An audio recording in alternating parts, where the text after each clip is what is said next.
Very good. Much better to his right. On his left, he brings it up from the down here a little bit. He's got to bring it here, but very good. He's kind of a natural guy at that. He's an athlete.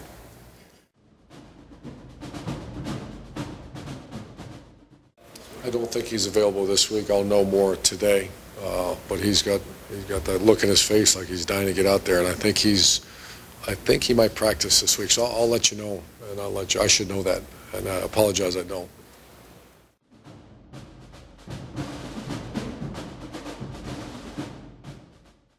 We need to get a little rotation. Those young defensive linemen did a good job. I think we played 14 true freshmen. Is that right, Jerry?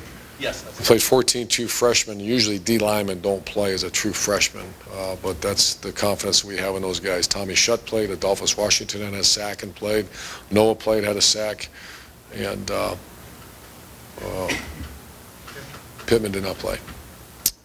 But that's unusual. I have 3 freshmen, true freshmen, defensive linemen playing, and they played well.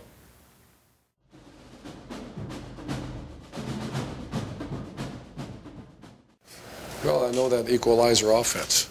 You know, if they just try to run against our defense, that would be. But they did a very nice job. They dropped 2 passes. That very well could have been 14-0. But you watch across the country, they got scholarship players too, and they play hard. And I know Miami, Ohio, and they got a fine coach and a fine staff. And yeah, I was real worried. And then once I started, once we started getting things figured out a little bit on offense. I wasn't as worried because I thought it was just a matter of taking care of the ball and tackling their receivers.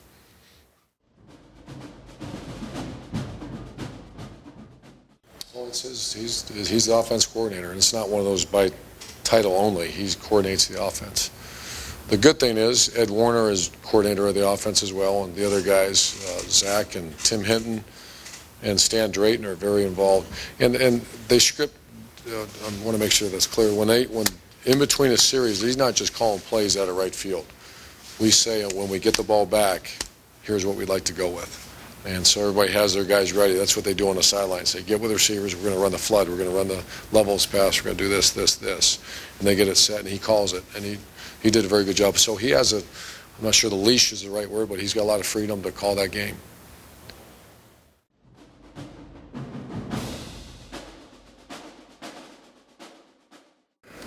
Very good, high-quality people. We had family day, and all the wives and kids showed up on Thursday to hang out with our players and all the things that I'd like a coaching staff to do. I'm very impressed with our guys. How much do you still have questions about? A lot.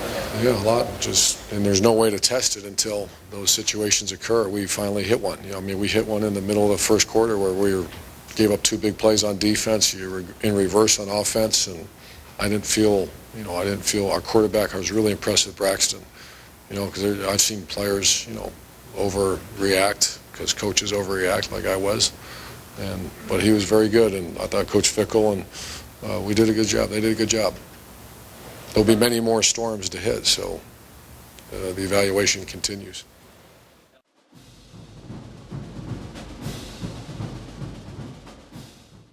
Last time he played football was 2005? Yeah, 5, yeah. 2005. Great story. He was in the Navy, and I love the guy. When we talk about champion effort and you act like a man, get treated like a man, everybody thinks we talk about the star player. No, it's everybody. Everybody has a value to our program. He's got a tremendous value. He got in the game, and I promised him he would if we could, and he's earned that right. So that's a great story. It's what you would imagine a guy that served in the Navy for a while. That's tough as nails, is completely committed, incredible discipline, and just goes 100 miles an hour. I wish he was a little more athletic because we'd find a way to get him on the field more because he's got some talent and he's tough. Our players love him. He's the only one that will go after Simon's tail now, and it's kind of fun to watch.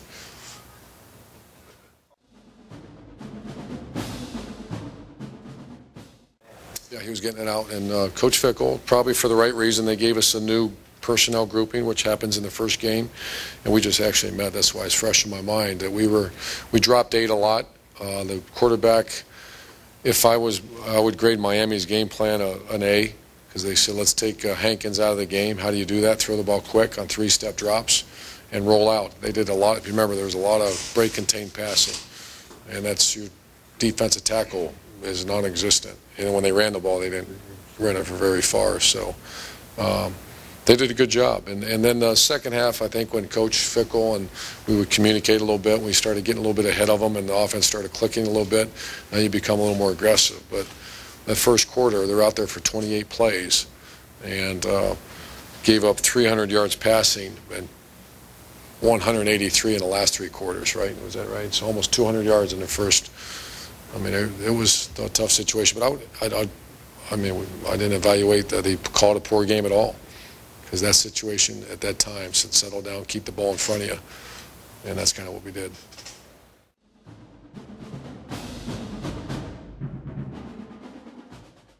Oh, sure. 340-pound. Jose, I believe his name is 340-pound defensive tackle against as opposed to 270. So that tells you right there. So we got to get some more no huddle and wear them out. But this is a whole different animal that we're facing. Miami, they're going to make their first downs throwing the ball.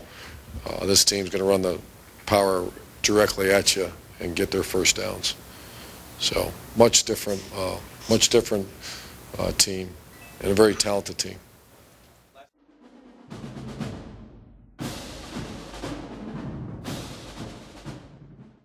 Yeah, he's got a little ball security issues, not near as bad as I saw a year ago. Even when he runs, he has a tendency to do this, but we've worked real hard to keep both hands on the ball and certainly lock his elbow.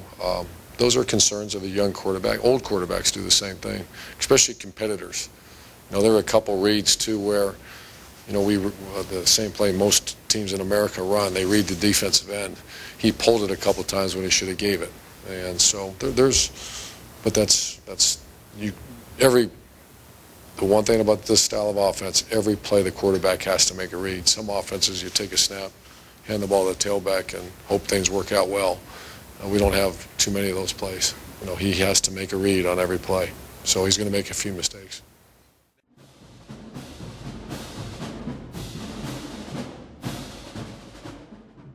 Well, I didn't recruit Devin, so a lot of that's done in the recruiting process. When the kids ask, you go in the kids' home, I want to run track. And then I look at the GPA, I look at, everything. Because being a two-sport athlete, that's why there's not many of them. It's very difficult. He happens to be very blessed and maybe has the ability to do both. So hindsight, did that set him back a little bit? Maybe it did.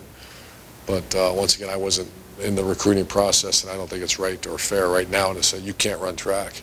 We'll make that decision again in the spring.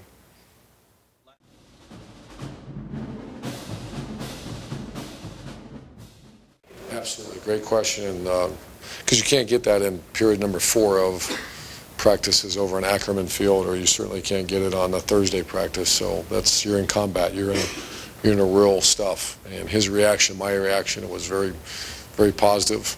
And we tremendous, so much more comfortable now than I was going into that game. So it's just going to get better and better. And same with Kenny. Kenny did a really nice job. Braxton cramped up a little bit. Kenny goes right in and made a couple errors, but then also made a couple really nice plays for us. Any other injuries? I don't believe so. No, I think we're good. Thank you, guys.